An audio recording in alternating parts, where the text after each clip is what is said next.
Price Lord. கர்த்தருக்கு ஸ்தோத்திரம்.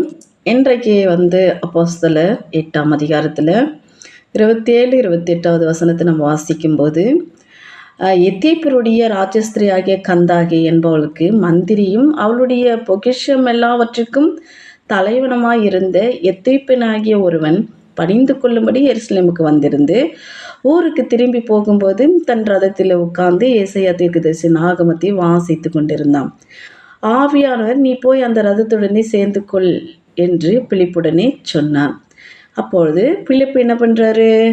அவர் போய் அந்த மந்திரி கூட இணைஞ்சிக்கிறார். அவர் குதிரையில் போகும்போது இவர் ஒரு குதிரையில் போயிட்டு அவரோட இணைஞ்சிக்கிட்டு இவர் அந்த ரதத்தில் போகிற அந்த வேளையில் ஏசாயா புஸ்தகத்தை அவர் வாசித்துட்டு போகிறாரு. அப்போ அந்த தீர்க்க தரிசன புஸ்தகத்தை வாசிக்கிறாரு. அதை பிலிப்பு அதை ஆவியானவர் பார்த்து பிலிப்பு அனுப்புகிறார், அந்த மனுஷனோட நீ போய் சேர்ந்துக்கொள் அப்படின்னு சொல்லி. அப்போ பிலிப்பு கூட போயிட்டு, நீங்கள் வாசிக்கிற புஸ்தகத்தின் கருத்து என்னென்னு தெரியுமா அப்படின்னு சொல்லி கேட்கும்போது அவர் அழகாக ஒரு வசனம் ஒரு வார்த்தை சொல்கிறாரு. ஒருவன் எனக்கு அறிவிக்காவிட்டால் அது எனக்கு எப்படி தெரியும் என்று சொல்லி பிலிப்பு ஏறி தன்னுடனே உட்காரும்படி அவனை வேண்டிக் கொண்டான். அப்போது அவர் வாசிக்கிறாரு, அந்த வேதத்தை வாசிக்கிறாரு, தீர்க்க தரிசன புஸ்தகத்தை, ஏசாயா தீர்க்க தரிசன புஸ்தகத்தை வாசிக்கிறாரு. ஆனால் அதனுடைய கருத்து அவருக்கு தெரியாதபடினாலே, ஒருவன் எனக்கு அறிவிக்காவிட்டால் அது எனக்கு எப்படி தெரியும் அப்படின்னு சொல்லி பிலிப்புடனே அவர் சொல்லுகிறதை பார்க்குறோம். அப்போ அவர் அதனுடைய அந்த வார்த்தைகளுடைய அர்த்தத்தை பிலிப்பு என்ன பண்ணுறாரு, இந்த மந்திரிக்கு சொல்கிறாரு.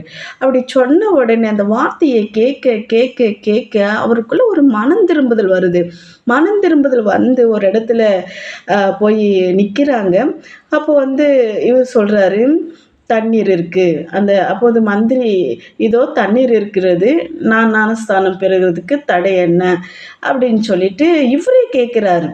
இவ்விதமாய் அவர்கள் வழி நடந்து போகையில் தண்ணீரில் ஒரு இடத்துக்கு வந்தார்கள். அப்பொழுது மந்திரி, இதோ தண்ணீர் இருக்கிறதே, நான் ஞானஸ்தானம் பெறுவதற்கு தடை என்ன அப்படின்னு சொல்லிட்டு. அப்போ அவர் சொல்கிறாரு, நீர் முழு இருதயத்தோடு விசுவாசித்தால் தடை இல்லை என்றால். அப்பொழுது அவன், இயேசு கிறிஸ்துவை தேவனுடைய குமாரன் என்று விசுவாசிக்கிறேன் என்று சொல்லி ரதத்தை நிறுத்த சொல்லி அவங்க 2 பேருமே என்ன பண்ணுறாங்க, இந்த குளத்துக்குள்ளே போயிட்டு முழுக்க ஞானஸ்தானம் பெற்றுக்கொள்கிறாங்க. அதுக்கப்புறம் ஆவியானவர் பிலிப்பை கொண்டு போயிடுறாரு. இப்போ மந்திரி எழுந்து பார்த்த உடனே அவரை காணும், தேவன் என்னோட இடைப்பட்டான்னு சொல்லி விசுவாசத்தோட தன் தேசத்துக்கு திரும்பி போகிறார். பாருங்களேன், அவர் இந்த வேதத்தை வாசிக்கிற போகையில், இன்றைக்கி நம்ம சும்மா பிரயாணங்களில் தூங்கிட்டு போகிறோம், நிறைய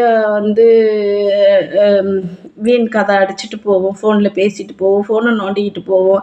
அப்படி இல்லாமல் கூடவே பைபிள் வேதத்தை கொண்டு போகும்போது ஒரு பகுதியை நீங்கள் வாசிக்கும் போது அதனுடைய அர்த்தம் தெரியலன்னா கூட ஆவியானவர் உங்களுக்கு கூட இருந்து அதை கற்றுக் கொடுப்பார்.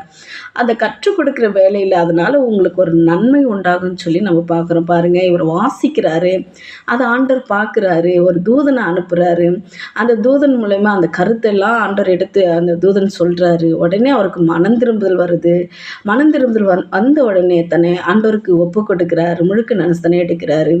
அதுக்கு பிறகு அவர் முழு சந்தோஷத்தோடு ஒரு ஆசீர்வாதத்தை பெற்ற ஒரு மனுஷனாய், சமாதானம் பெற்ற ஒரு மனுஷனாய், ரட்சிப்பு பெற்ற ஒரு